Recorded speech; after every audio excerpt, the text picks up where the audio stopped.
तो दोस्तों अगर आपने इससे पहले की वीडियो नहीं देखी है तो आप इस वीडियो को देख सकते हो। इसका लिंक नीचे डिस्क्रिप्शन में है, आप वहां से जाकर देख लेना। और आज की इस वीडियो में हम इनकी इस आंख में शेडिंग करने वाले हैं। और दोस्तों इस वीडियो को समझने के बाद आप किसी और वीडियो को नहीं देखोगे, क्योंकि इस वीडियो में मैं आपको बहुत अच्छे से और डिटेल में सिखाने वाला हूँ कि किसी भी आंख में किस तरह से रियलिस्टिक शेडिंग करी जाती है, उसका एक एक प्रोसेस आपको बताने वाला हूँ। तो इनकी इस आंख में शेडिंग करने के लिए मैं यहाँ पर लेड पेंसिल का यूज कर रहा हूँ, क्योंकि काफी ज्यादा लाइट है। तो सबसे पहले मैं यहाँ पर अपने रेफरेंस में ऑब्जर्व करूंगा कि कहाँ पर लाइट शेडिंग है और कहाँ पर डार्क शेडिंग है।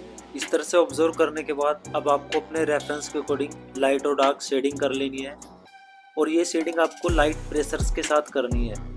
और जब आप इस तरह से शेडिंग करोगे तो इसमें के स्मूथनेस आएगी, जिससे कि बाद में हम इसे इजीली ब्लेंड कर पाएंगे। अब देखिए, किसी भी आर्टवर्क को रियलिस्टिक बनाने के लिए सबसे पहले हमें उसमें कुछ इसी तरह से शेडिंग करनी होती है। जो भी बिगिनर्स इस तरह से शेडिंग कर पाए हैं, अब आपको क्या करना है, इस टाइप का कोई भी पॉइंटेड ब्रश लेना है। अगर आप इस टाइप का पॉइंटेड ब्रश बनाना चाहते हो तो आप इस वीडियो को देख सकते हो, लिंक नीचे डिस्क्रिप्शन में मिलेगा, वहां से जाके इजीली देख लेना। और इस ब्रश की हेल्प से आपको इस शेडिंग को ब्लेंड करना है, क्योंकि इस ब्रश की हेल्प से हम छोटे छोटे पार्ट को इजीली ब्लेंड कर पाएंगे। और जब हम छोटी छोटी चीजों को अच्छे से इम्प्रूव करते हैं तो वो आर्ट वर्क या फिर कोई भी वर्क अच्छा दिखता है, एकदम अट्रैक्टिव और रियलिस्टिक दिखता है। देखिए, अब हम इस शेडिंग को ब्लेंड करेंगे और इसे ब्लेंड करने के लिए मैं इस ब्रश को कुछ इतनी दूर से पकड़ूंगा। और जैसे कि आई बॉल को मुझे ब्लेंड करना है तो मैं इस पर इस तरह से राउंड राउंड इसे मूव करूंगा, तो इस तरह से ब्लेंड होता जाएगा।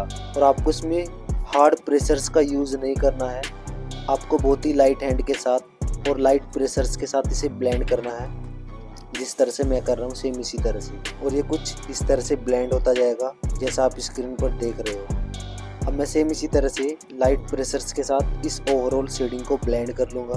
अब देखिए, छोटे पार्ट को ब्लेंड करने के बाद अब जैसे कि बड़ा पार्ट है, इसे ब्लेंड करने के लिए हम इस टाइप के थोड़े बड़े फ्लैट ब्रश का भी यूज़ कर सकते हैं, जिसकी हेल्प से हम इसे ईजिली ब्लेंड कर सकते हैं और काफ़ी अच्छी स्मूथनेस इसमें ला सकते हैं। ब्लेंडिंग करने के बाद अब आपको कोई भी डार्क ग्रेड की पेंसिल लेनी है। आप चाहो तो 4B 8B पेंसिल का यूज़ कर सकते हो और अपने रेफरेंस के अकॉर्डिंग इसमें धीरे धीरे डार्क शेडिंग करते जाना है। अब देखिए, जैसे कि इनकी आंखों का आईबॉल में डार्क शेडिंग है तो मैं यहाँ पर 12B पेंसिल का यूज़ कर रहा हूँ। और अपने रेफरेंस के अकॉर्डिंग जहाँ पर डार्क शेडिंग की नीड है वहाँ पर मैं डार्क शेडिंग कर रहा हूँ। बट दोस्तों मैं यहाँ पर भी लाइट प्रेशर्स के साथ डार्क शेडिंग कर रहा हूँ, आपको भी सेम इसी तरह से शेडिंग करनी है।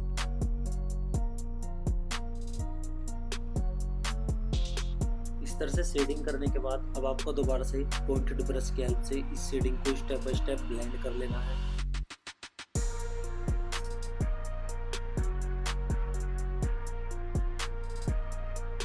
अब देखिए, इस तरह से ब्लेंडिंग करने के बाद अब आपको इस टाइप की कोई भी नीडेड इरेजर लेनी है। देन इसके बाद हमारे इस रेफरेंस के इस पार्ट में जहाँ पर भी हाईलाइट्स है वहाँ पर हम हाईलाइट्स करेंगे इस इरेजर की हेल्प से। तो देखिए, जैसे कि इनके आँख के ऊपर इस जगह पर हाईलाइट्स है, यहाँ पर हाईलाइट्स है। देखिए, बस मैं आपको इतना ही समझाना चाहता हूँ, जो मैं आपको बता रहा हूँ इसी प्रोसेस को अप्लाई करना है और अपना कोई भी आर्टवर्क को उसे रियलिस्टिक बना लेना है। ठीक है, मेरे कहने का मतलब ये है कि जहाँ पर भी आपके रेफरेंस में हाईलाइट्स है वहाँ पर आपको इस तरह से टैप टैप करके हाईलाइट्स कर लेना है। और इस तरह से आप इसे डॉट डॉट करके हाईलाइट्स कर सकते हैं। इसी के अकॉर्डिंग ओवरऑल रेफरेंस में जहाँ पर भी हाईलाइट्स है वहाँ पर मैं हाईलाइट्स कर लूँगा। और बिगिनर्स क्या करते हैं, इन जगह पर हाईलाइट्स करने के लिए पेंसिल इरेजर का या फिर टॉम्बो मोनो 0 इरेजर का यूज़ करते हैं, बट ऐसा नहीं करना चाहिए। हमें इरेजर का भी यूज़ एरिया के अकॉर्डिंग और जहाँ पर उसका यूज़ होता है, जहाँ पर उसकी नीड होती है, उस जगह पर ही करना चाहिए। तो ऐसी जगह पर जहाँ पर भी आपके रेफरेंस में इस तरह की स्मूथ शेडिंग हो ना, वहाँ पर हम इस नीडेड इरेजर की हेल्प से हाईलाइट्स करते हैं तो काफ़ी अच्छे रिजल्ट मिलते हैं। देन उसके बाद इस इरेजर का या फिर टॉम्बो मोनो 0 इरेजर का यूज़ करना चाहिए, जिससे कि इसमें काफ़ी ज़्यादा स्मूथनेस आए और वो रियलिस्टिक लगे। इन टिप्स को आपको फॉलो करना पड़ेगा तो आप रियलिस्टिक बना पाओगे।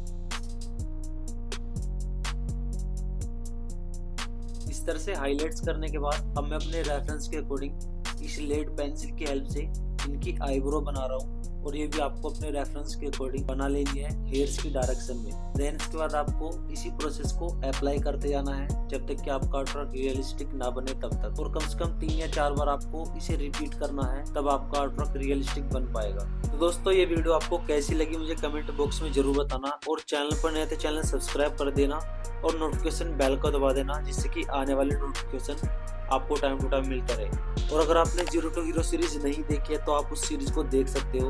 उसमें मैं आपको बताऊंगा कि आप बेसिक से एक एडवांस लेवल के आर्टवर्क कैसे बना सकते हैं। तो चैनल को सब्सक्राइब कर लीजिए।